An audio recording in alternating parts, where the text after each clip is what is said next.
மணி நேரம் ஜெபம் பண்ணுவோம். என்ன ஜெபம் பண்ணுவீங்க? 3 மணி நேரம். காலையில பண்ற 1 மணி நேரம் என்னுடைய கணவருக்காக, மத்தியானம் என்னுடைய பிள்ளைகளுக்காக, சாயந்தர நேரத்துல எனக்கும் எனக்கு இருக்கிற பிரச்சனைகள் வியாதிகளுக்காக ஜெபம் பண்றேன். இந்த ஜெபத்தை அவர் சொல்லல. இது எப்படி பாதுகாக்கும் நம்மை? அப்ப சுயநலமான ஜெபம் அல்ல. கடைசி காலத்தின் ஜெபம் என்பது கர்த்தருடைய மனதை அறிந்து, வரக்கூடிய ஆபத்துகளை அறிந்து, அதற்காக செய்கிற ஜெபம். அதைத்தான் வேதம் நம்மிடத்தில் எதிர்பார்க்கிறது. திறப்பிலே நிற்கவும் சுவரை அடைக்கவும் தக்கதாக ஒருவனை தேடினேன் என்கிறார்.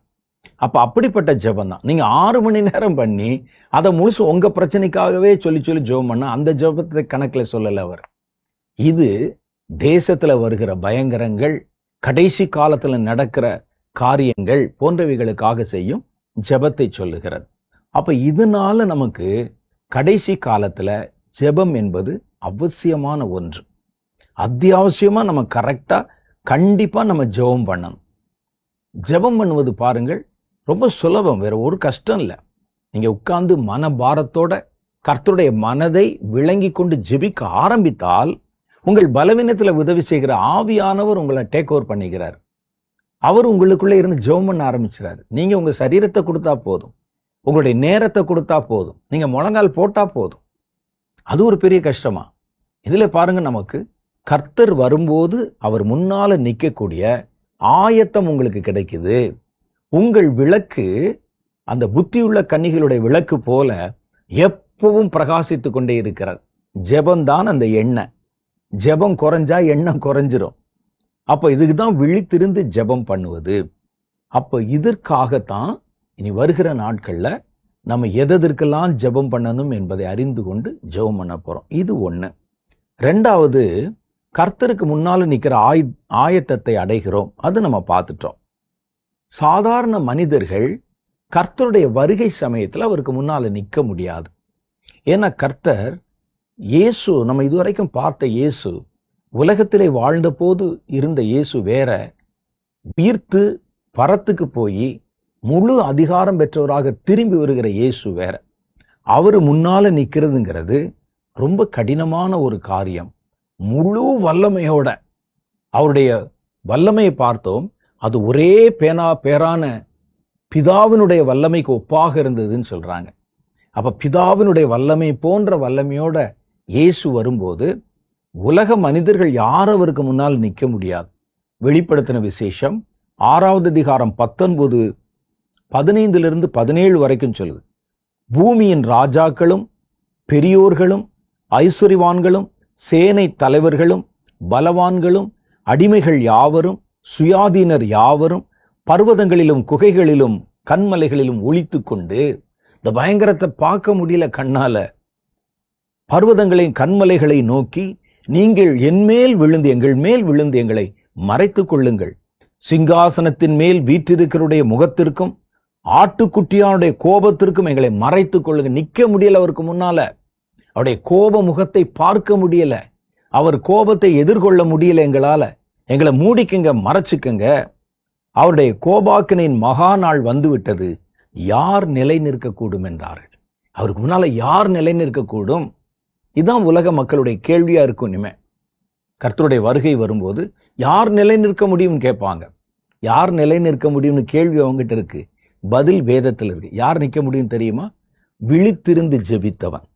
அவர் வரும்பொழுது அவர் முன்பாக நிற்கவும் எதிர்கொண்டு போகவும் பாத்திரவான்களாய் இருக்கும்படி விழித்திருந்து ஜெபம் பண்ணுங்கள் என்று கர்த்தருடைய வேதம் சொல்லுது.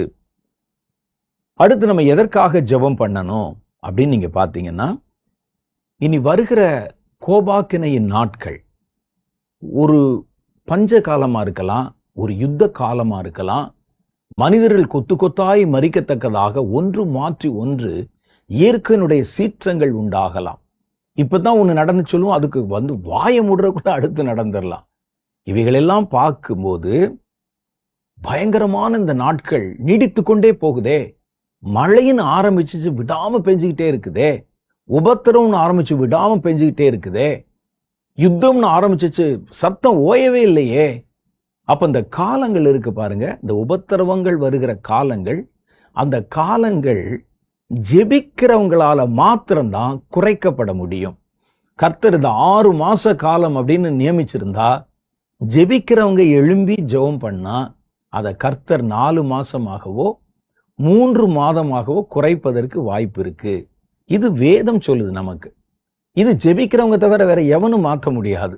விஞ்ஞானிகளோ அதிபர்கள் கூடி கையெழுத்து போட்டோ போதும் அப்படிலாம் ஒண்ணு யாரும் செய்ய முடியாது. ஒரு உபத்திரவ காலம் வந்ததுன்னா பாருங்களேன், ஒரு கொரோனா வந்தது. கொரோனா நம்ம எவ்வளவுதான் இவர்கள் ஊசி கண்டுபிடித்தாலும், மருந்து கண்டுபிடித்தாலும், பாதுகாப்பு நடவடிக்கைகள் எடுத்தாலும், கதவு மூடுங்க, லாக்டவுன் பண்ணுங்க, மாஸ்க் போடுங்க, யாரையும் தொடாதீங்க, பார்க்காதீங்க என்றெல்லாம் கட்டளை போட்டாலும் அது நீடித்து கொண்டே இருந்தது. கொஞ்ச நாள் கழிச்சு பார்த்தீங்கன்னா 2வது அலை, 3வது அலைன்னு வந்துகிட்டே இருந்தது. அப்ப அது ஒரு குறிப்பிட்ட அளவு, ஒரு 2 வருஷ காலம் அது நீடித்தது. ஜெபிக்கிறவர்களால என்ன செய்யுமா, அந்த கால அளவு குறைக்கப்படும். ஆண்டவரே இவ்வளவு நாள் இருக்குதே, அந்த உபத்திரவத்தின் நாட்கள் குறைக்கப்படணும்னு ஜெபம் பண்ணா கேட்கும். அந்த லைசன்ஸை கர்த்தர் யாரு கொடுத்திருக்கிறாரு? ஜெபிக்கிறவங்களுக்கு கொடுத்திருக்கிறாரு. அந்த வசனம் சொல்லுது பாருங்களேன், மத்தேயு சுவிசேஷம் 24வது அதிகாரம் 21, 22 ஆகிய வசனங்கள். ஏனெனில் உலகம் உண்டானது முதல் இதுவரைக்கும் உண்டாயிராததும் இனிமேலும் சம்பவியாததுமான மிகுந்த உபத்திரவம் அந்த நாட்களில் உண்டாயிருக்கும். அந்த நாட்கள் குறைக்கப்படாதிருந்தால் ஒருவனும் தப்பி போகிறதில்லை. அந்த நாளை மாத்திரம் குறைக்கலன்னா ஒட்டுமொத்த அழிவு வந்துடும். தெரிந்து கொள்ளப்பட்டவர்கள் நிமித்தமோ அந்த நாட்கள் குறைக்கப்படும். தெரிந்து கொள்ளப்பட்டவர்கள் என்ன செய்யணும்? ஜெபம் பண்ணணும்.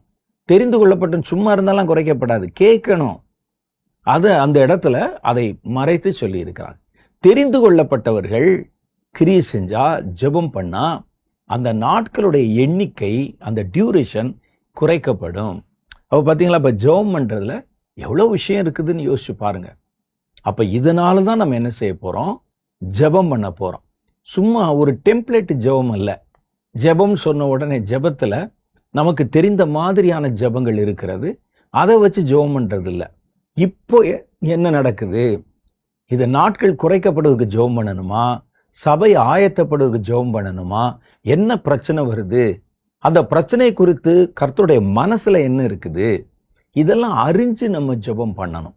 சிலர் ஒரு டெம்ப்ளேட் போட்டு வச்சிருப்பாங்க.